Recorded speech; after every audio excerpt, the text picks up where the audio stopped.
예, 제목은 오늘 이 강물이 이르는 곳마다입니다. 예, 여러분 옆에 있는 분에게 이렇게 힘차게 인사하겠습니다. 하나님의 은혜를 받으면 됩니다. 이렇게 딱 한마디 인사하겠습니다. 시작. 하나님의 은혜를 받으면 됩니다. 아멘. 제가 한 10몇 년 전인가요?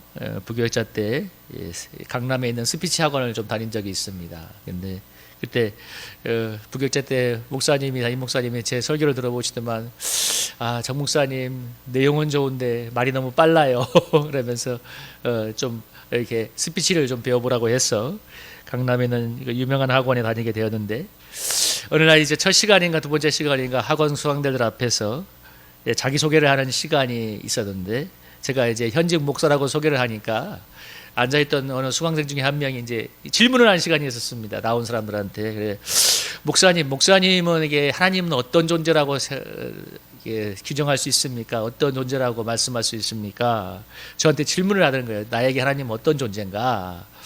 그래서 제가 처음 그냥 바로 나온 대답이 하나님은 저에게 생명입니다. 이렇게 고백을 하게 되었는데, 왜냐하면 제가 그냥 서슴없이 그런 대답이 나왔던 이유가 뭐냐면, 참 저의 인생에 정말 이렇게 어려웠던 시간을 돌아볼 때, 어려웠던 것이 문제가 아니라 제가 정말 절망했던 건 뭐냐면, 이 삶이 늘 어려움이 따라오는데 이 삶에 해결점이 없다는 것이었습니다. 돌파구도 없고 그냥 그 삶을 이렇게 계속 영위해야 된다는 게 너무나 힘든 허무와 괴로움이었는데, 하나님이 제 인생에 들어오셔서 생명과 같은 은혜로 내 인생에 소망과 은혜를 주셨는데요.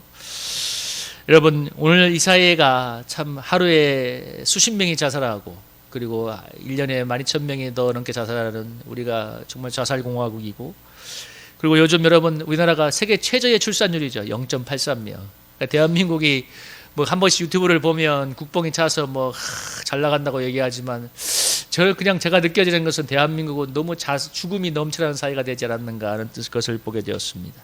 여러 가지가 이유가 있죠. 사람이 죽는 이유는 여러 가지가 이유가 있고, 치열한 생존 경쟁의 문제도 있고, 삶의 어려움이 있는 문제도 있지만, 근데 결정적인 건 뭐냐면, 그 삶의 힘겨움 속에서 밀려오는 부정적인 감정이 우리 속에 죽음이란 것으로 가까워지게 할 때, 그것을 이겨내게 하는 우리 마음의 생명의 힘이 부족하기 때문입니다.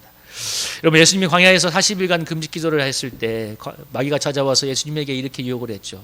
네가 만약 하나님의 아들이거든 이 돌덩이가 명하여 떡덩이가 되게 하라. 예수님이 뭐라고 얘기했냐면, 사람이 떡으로만 살 것이 아니라 하나님 입에서 나오는 모든 말씀으로 살 것이라고 얘기하셨습니다. 이 말씀이 예수님이 했던 이유가 뭐냐면, 사람이 떡도 필요하지만 떡으로만 사는 존재가 아니라 하나님의 입에서 나오는 말씀으로 사는 영적인 존재라는 것을 말씀하셨던 것이죠.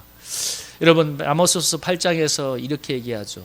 하나님이 말세의 기갈을 보내는데 양식이 없어 주렴이 아니고 물이 없어 가람이 아니라 여호와에서 말씀을 듣지 못한 기갈이 임할 거라고 얘기하면서, 그 다음에 뭐라고 얘기하냐면, 젊은 남녀가 그 말씀을 듣지 못해서 여기저기서 지쳐서 쓰러질 거라고 얘기했습니다. 여러분, 오늘 제가 아까 출산율이 너무 적고 너무 많은 사람들이 죽음을 향해 달려가는 이 시대를 문제에 진단하면서, 여러분, 오늘 우리가 정말 돌아볼 것은 뭐냐면, 정말 돈이 없어서, 아니면 정말 먹을 게 없어서 죽음에 시달리느냐 하는 것입니다. 오늘날 화려한 것이 문명이 없어서, 즐길 거리가 없어서 죽음에 시달리는 것이 아니라, 정말 우리 속에 여호와의 생명의 은혜가 없기 때문에 여러분, 사람들이 죽어가고 있다는 것을 정말 기억해 볼 필요가 있습니다. 그래서 제가 저번에 학원에서 얘기했을 때, 제가 그런 체험을 했기 때문에 사실 목회하기도 하고 지금도 살아가는 이유인데, 여러분, 제가 그래서 서슴없이 그 대답이 나왔습니다. 하나님은 저에게 생명입니다. 오늘날 수많은 젊은이들이 자살로 인생을 마감하는 가장 큰 이유가 무엇이겠습니까? 맞아요. 삶이 힘들어요. 근데 문제는 뭐냐면, 삶이 모든 사람에게 힘들어요. 근데 예수님이 광야에서 40일간 금식을 하면서도 너무 그 극한의 상황에서 돌들을 명하여 이 돌들이 떡덩이가 되게 하라는 그 사단의 유혹을 물리치고, 사람이 떡으로만 살 것이 아니고 하나님의 입에서 나오는 말씀으로 살 것이라는 것은, 사람에게 떡으로 할 수 없는 저 영혼의 문제, 영의 양식이 필요하다는 것을 얘기했고, 그것이 하나님의 말씀이라는 것을 얘기하셨죠. 여러분, 오늘 우리 그리스도인들이 정말 믿음을 굳건히 하고 영적인 시각을 가져야 될 것은 뭐냐면, 뭐 나라 경제는 정부는 뭐 일자리를 만들고 뭐를 한다고 막 하지만 아니요. 우리 교회는 우리 그리스도인들이 영의 양식으로 충만하면 저나 여러분이나 내가 정말 은혜가 충만하면 여러분 죽어가는 한 사람 살려내는 능력이 있을 줄로 믿습니다. 그런 믿음을 가져야 돼요. 오늘 그런 측면에서 오늘 예수겔 선지자가 본 성전의 환상은 우리에게 큰 도전과 영감을 주고 있습니다. 여러분 오늘 내용이 뭐예요? 성전에서 흘러내려온 물이 대지를 적시고 생수의 강이 흐르는 곳마다 모든 것이 살아난다는 그런 환상이죠. 이 환상이 어떤 것이냐면 이 에스겔서가 48장으로 되어 있는데 이 에스겔서의 37장에 보면 유명한 마른 뼈가 살아나는 환상이 있고 그 환상 뒤에 여호와께서 에스겔 선지자 환상을 보게 했는데 40장부터 48장이 환상입니다. 그게 어떤 환상이냐면 이스라엘이 회복되는 그런 환상이었어요. 그 중에 마지막 장면이 47장인데 그게 바로 성전에서 흘러나온 물들이 모든 만물을 살리는 그런 환상입니다. 그래서 오늘 보니까 1절에 보면 성전에서 나오는 물이 동쪽에서 흘러나와서 물이 성전 오른쪽 재단 남쪽으로 흘러내리는 것을 보게 되었다고 하는데 이것이 어떤 의미냐면 여기서 성전에서 동쪽에서 하는 것은 하나님의 보좌에서 흘러내려오는 생수를 말하고 제단 남쪽에서 흘러내리는 것은 이 어린 양의 보좌에서 흘러내리는 보혈의 생수를 말하는데 요한계시록 11장 22장 1절에서 요한이 봤던 환상이 바로 에스겔이 47장에서 본 환상과 동일한 건데요. 여러분 한번 읽어볼까요? 요한계시록 22장 1절에 2절 한번 읽어보겠습니다. 시작. 또 그가 수정같이 맑은 생명수의 강을 내게 보이니 하나님과 및 어린 양의 보좌로부터 나와서 길 가운데로 흐르더라. 강 좌우에 생명나무가 있어 12가지 열매를 맺되 날 달마다 그 열매를 맺고 그 나무 잎사귀들은 만국을 치유하기 위하여 있더라. 아멘. 그러니까 이 에스겔이 보았던 환상이 좀 더 구체적으로 완성된 게 요한계시록 22장의 요한이 본 환상인데, 그러니까 하나님의 보좌 또 어린 양의 보좌로부터 하나님의 보좌로부터 생수가 나오고 어린 양의 보좌로부터 보혈의 은혜가 나와서 강 좌우에 생명나무를 살기 위해서 그 열매가 만국을 치료하는 능력이 있다고 하잖아요. 그러니까 이 에스겔 선지자가 본 환상이 바로 이 환상인데 이것이 생명나무를 맺고 만국을 치료하는 능력이 있는 그런 은혜가 있는데 에스겔 선지자가 보았던 환상이 바로 그러한 환상입니다. 그러니까 이게 하나님의 보좌에서 나오는 생수의 보혈의 강, 생명수의 강이 모든 것을 치료하고 살리는 것을 말하는데요. 근데 오늘 본문에 보면 이 물이 점점 깊어지고 있죠. 여러분이 3절부터 보면 천척을 측량하고 천척을 나간 다음에 쭉 한 다음에 측량해 보니까 처음에는 어디에서 물이 발목에 오르고 그 다음에 다시 한번 천척을 쭉 나간 다음에 또 하니까 무릎에 오고 또 천척을 하니까 허리에 차고 마지막으로 또 천척을 나가가니까 이제는 뭐예요? 사람이 건너지 못할 깊은 강이 되어서 헤엄칠 만한 강이 되었습니다. 이것은 하나님의 은혜가 점점점 깊어지고 하나님의 세계가 그렇게 깊은 세계, 우리가 측량할 수 없는 광활한 세계로 간다는 것을 얘기하는 것인데요. 여러분 우리가 체험하게 되는 은혜의 깊이가 그렇다는 것도 말해주고 있습니다. 여러분 발목, 무릎, 허리까지 잠기다가 마지막에는 사람 힘으로 건널 수 없는 강이 되죠. 거기서는 정말 헤엄을 칠 수 있는 강이 되는데 은혜의 깊이가 은혜의 양이 깊어지고 하나님의 은혜의 세계가 더 풍성해져서 우리가 가장 깊은 단계로 나간다는 것은 무엇을 말하냐면 그 강물에 둥둥 떠내려가는 것입니다. 그 강물에 우리가 던져져서 그냥 둥둥 떠내려가는. 근데 여러분 가장 수영의 가장 기본이 무엇이냐면 여러분 수영장에 가면 가장 무엇을 먼저 가르치나요? 여러분 수영장 가보셨어요? 수영 강사들이 가르칠 때 아무도 수영을 배우신 분이 없어요. 너무 이 설교에 접점이 안 생긴다. 물속에 우리 교회 정말 너무 예체능의 빵점이다. 그 수영장에 가면은 수영 강사가 가장 먼저 하는 게 뭐냐면 물에 뜨는 거예요. 물에 뜨는 거. 여러분 물에 뜰 때 뭐라고 해요? 제일 그냥 여러분 이걸 모르면 여러분이 정말 상식이 너무 없는 거다. 물에 뜰 때 가장 먼저 하는 것은 힘을 빼라예요. 힘을 빼라. 가만히 있으면 물이 몸에 뜬다. 근데 사람이 본능적으로 그죠? 발발 되잖아요.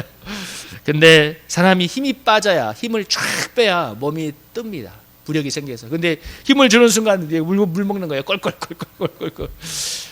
그래서 깊은 강에 들어갔을 때 이건 뭐 사람의 경험이 없거나 당황하게 되면 자기 힘으로 나오려고 막 허우적대다가 죽는 거예요. 힘이 빠져서.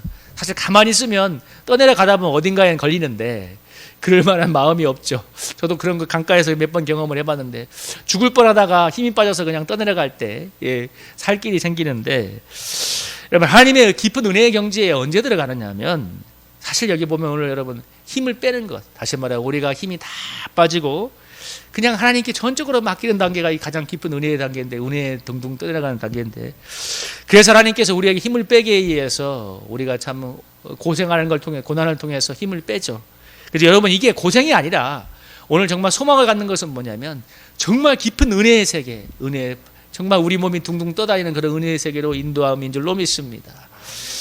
근데 이렇게 은혜의 깊이가 깊어지게 되면 발목, 무릎, 그리고 허리, 그리고 정말 몸이 둥둥 떠내려가는 저 깊은 은혜의 세계로 들어가게 되면 어떤 역사가 일어나냐면, 여러분 8절에 이렇게 얘기하죠.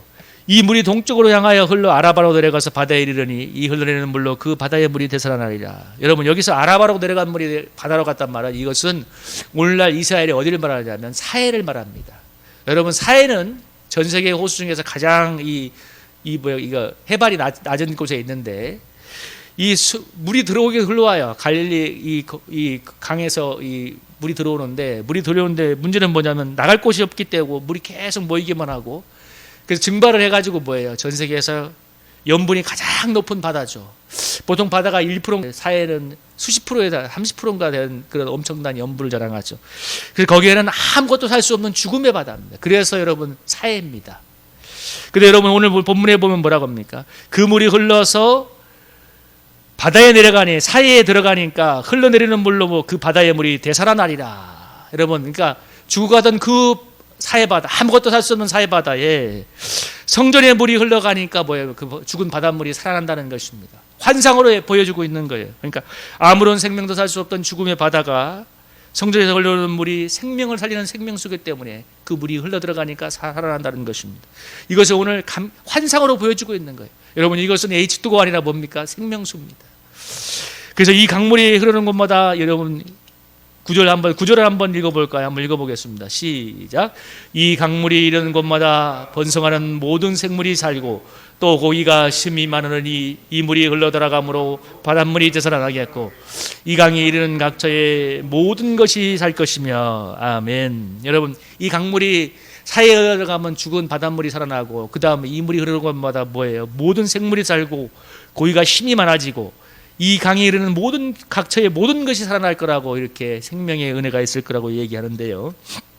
여러분, 우리가 1994년도에 우리 안산에 가면 시야호가 있습니다. 그 방주제 거선다가 끝나서 이 방주제로 이 갯벌을 막고 그곳을 담수화할 거라고, 그곳에 계속 민물이 흘러가면 담수가 될 거라고 해서 이 방주를 막아놨는데, 4년 만인가?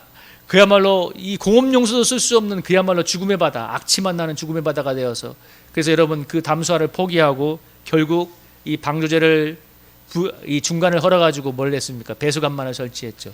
그곳에서 세계 최대의 조력발전소를 설치했는데, 여러분 담수화를 포기하고 나서 바닷물이 밀물과 썰물로 자동으로 이렇게 흐르게 되니까 시야호가 다시 살아나게 되었습니다. 그러니까 적어도 썩은 물이 되진 않았어요. 이제 지금은 많이 살아났어요.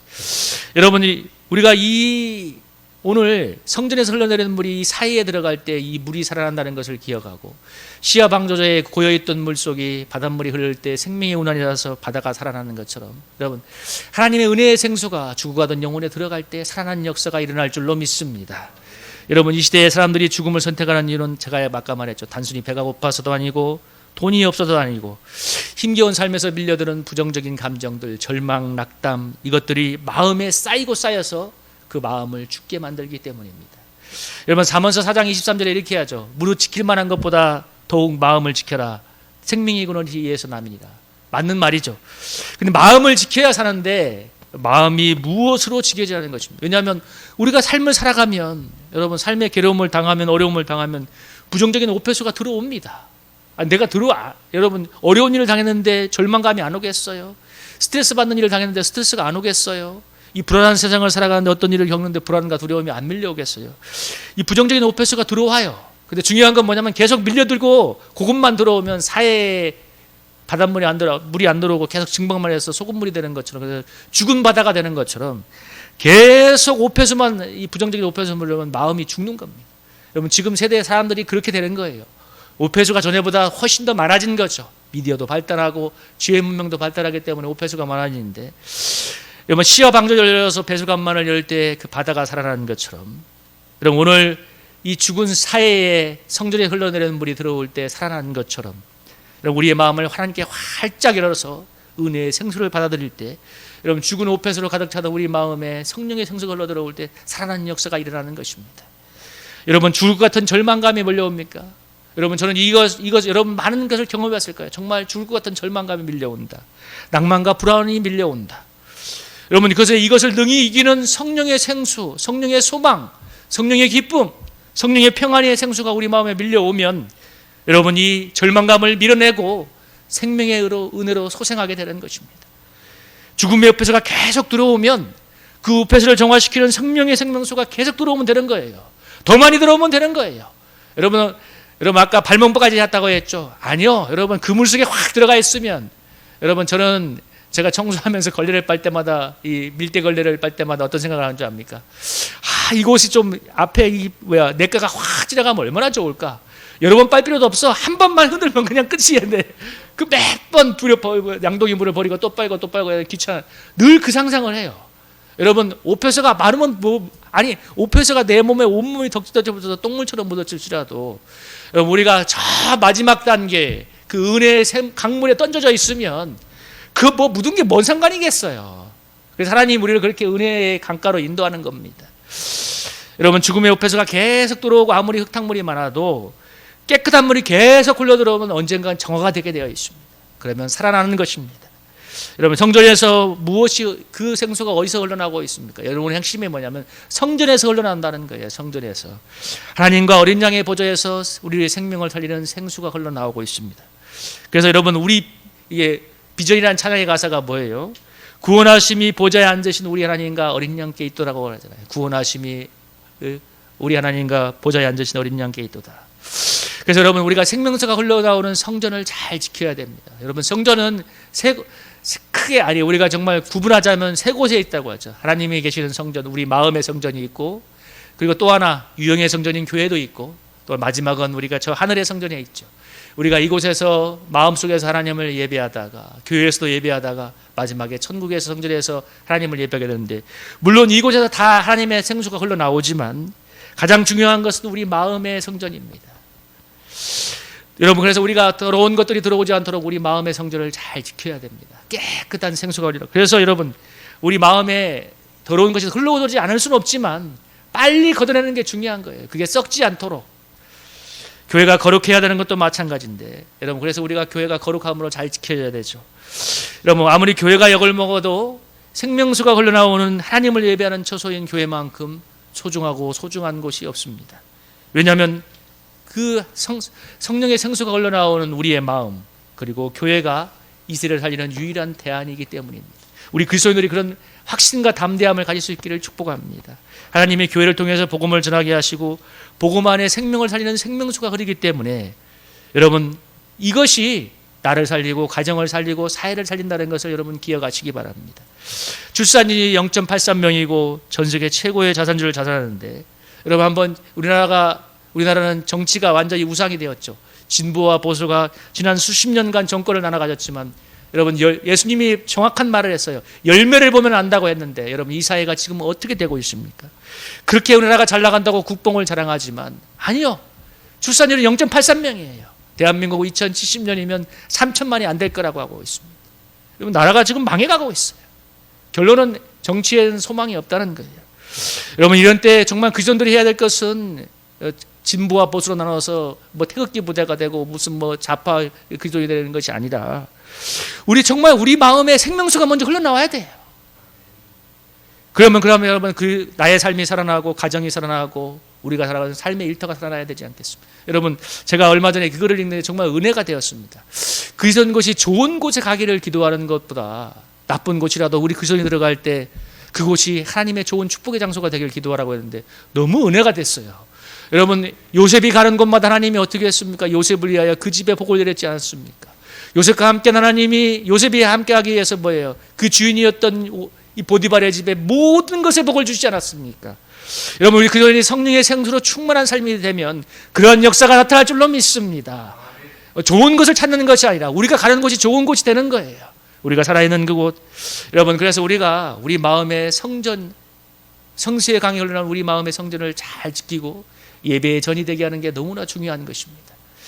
여러분, 요한복음 4장을 보면 이 사마리아 여인이 예수님께 나와서 이 영원히 목마르는 생수를 소개받은 뒤에 그런 물을 달라고 할 때 예수님이 뭐라고 그래요?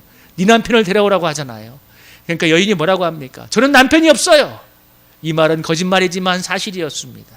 왜냐하면 그의 남자가 만족을 주는 존재가 아니었기 때문에. 이 말씀을 하신 다음에 예수님이 뭐라고 했어요? 예배에 대해서 말하면서 예루살렘에서 말고 그림스단에서 말고 하나님은 영이시니까 신령과 진정으로 예배할 때가 올 것이라고 말씀하시면서 예배를 가르쳐 주었을 때 그 여인이 주님을 만나고서 이렇게 하지 않습니까? 하나님은 영이시니 예배하는 자가 영과 진리로 예배할지니라 하면서 예수 그리스도를 소개하게 되었을 때 여자가 물동이를 버려두고 내게 행한 모든 일을 내게 말한 사람을 와서 보라, 이는 그리스도가 아니냐, 주님을 만나는 감격을 전하고 있습니다. 여러분, 우리가 우리 마음속에 헛된 것들을 버리고 정말 영과 진리로 예배하는 우리 마음의 성전이 하나님을 향한 예배와 찬양으로 가득하게 될 때 여러분, 생명수가 넘쳐 흘러게 될 줄로 믿습니다. 저는 우리 성도님들의 삶이 아까 말한 발목, 허리 그 정도가 아니라 우리가 은혜의 강가로 뛰어들어가서 여러분, 그 은혜의 깊이가 풍성함이 그러한 것이라는 거죠. 우리 성도님의 삶이 그러한 삶이 되기를 축복합니다. 우리가 가는 곳이 내가 살고 가정이 살아나고 여러분, 내가 가는 곳마다 살리는 역사가 있기를 주님의 이름으로 축복합니다. 우리 내가 아무리 부족할지라도 내가 하나님을 만나는 예배 속에서 우리 마음의 성전에서 끊임없이 살리는 생수가 흘러나온다면 이러한 역사가 일어나게 될 줄로 믿습니다. 그 비전 가운데 우리 한번 이 찬양 부르면서 함께 기도하기 원합니다.